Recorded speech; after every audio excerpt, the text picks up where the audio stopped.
చిన్నయాచారండి. మాది ఏటికొప్ప గ్రామం, అనకాపల్లి జిల్లా. ఇక్కడ ఏటికొప్పాక లక్క బొమ్మలు అంటే అందరికీ తెలిసిందే.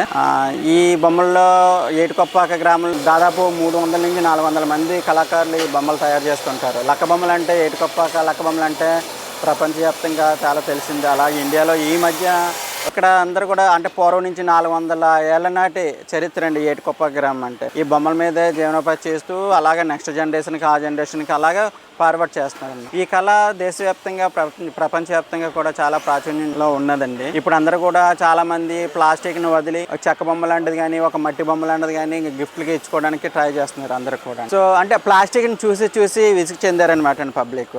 సో ఆ రకంగా ఈ హ్యాండిక్రాఫ్ట్స్ని మనం అంటే మోడీ గారు కూడా మన ఇండియాలో అంటే తయారైన ఉత్పత్తుల్ని మన దేశంలో తయారైన స్వదేశీ ఉత్పత్తిని కొనుగోలు చేసి మన యొక్క ఫైనాన్షియల్ దీన్ని మనమే పెంచుకుందాం అన్న ఒక నినాదంతో అందరూ కూడా ఇలాంటి ఏటికొప్పాకలాగే చాలా క్రాఫ్ట్స్ ఉన్నాయండి. ప్రతి క్రాఫ్ట్ని కూడా ఎంకరేజ్ చేస్తూ ఈ బొమ్మను కొనుగోలు చేస్తూ ఆ రకంగా కళాకారుల్ని కొంతవరకు కూడా చేయూతను అందిస్తున్నారండి, ప్రోత్సహిస్తున్నారు. సో అందువల్ల ఈ యొక్క వృత్తిని కొనసాగించడానికి ఇంకా చాలా మంది మొగ్గు చూపుతున్నారు అన్నమాట. ఈ బొమ్మల తయారీలో నాకు రాష్ట్రపతి అవార్డు వచ్చిందండి. అది 2005లోని డిసెంబర్ 12 ఇచ్చారు. రాష్ట్రపతి అబ్దుల్ కలాం గారి చేతుల మీదుగా తీసుకున్నమాట అండి.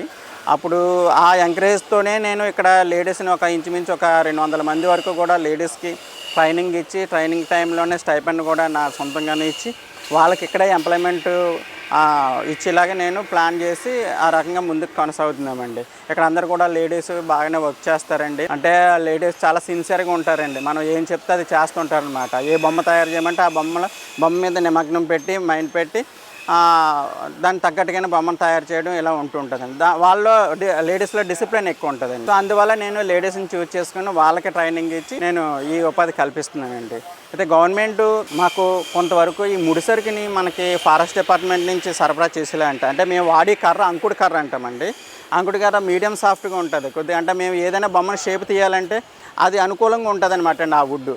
సో అది వైట్ వుడ్, అది అడవుల్లోనే దొరుకుతుంది. ఇప్పుడు ఏంటంటే ఫారెస్ట్ వాళ్ళని చూడకుండా లేబర్ తీసుకొచ్చి మాకు అమ్మడం, మేము ఆ బొమ్మను తయారు చేయడం చేస్తున్నామండి. అయితే దానికి ఒక పర్మిషన్ ఇచ్చేసి మనకి అంటే ఏటికొప్పాక బొమ్మలకే వాడతారండి అంకుడు కర్ర అనేది. వేరే ఫర్నిచర్ కానీ దేనికి వాడరు.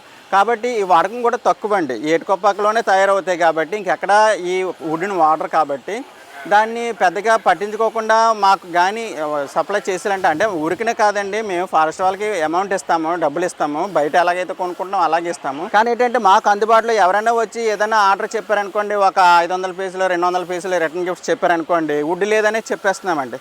సో ఆ రకంగా వాళ్ళు ఏం చేస్తున్నారు, ఏదో ప్లాస్టిక్ ఒక ఫోటో ఫ్రేమ్కి ఇంకో దానికి వెళ్ళిపోతున్నారు. సో కళని ప్రోత్సహించినట్టు ఉంటుంది కదండి. సో ఆ విధంగా ఫారెస్ట్ డిపార్ట్మెంట్ మాకు ఏమైనా సహాయం చేసేటట్టయితే ఈ యొక్క లక్క బొమ్మలు ఈ క్రాఫ్ట్ మరికొంత ముందుకు వెళ్ళడానికి అవకాశం ఉంటుందండి.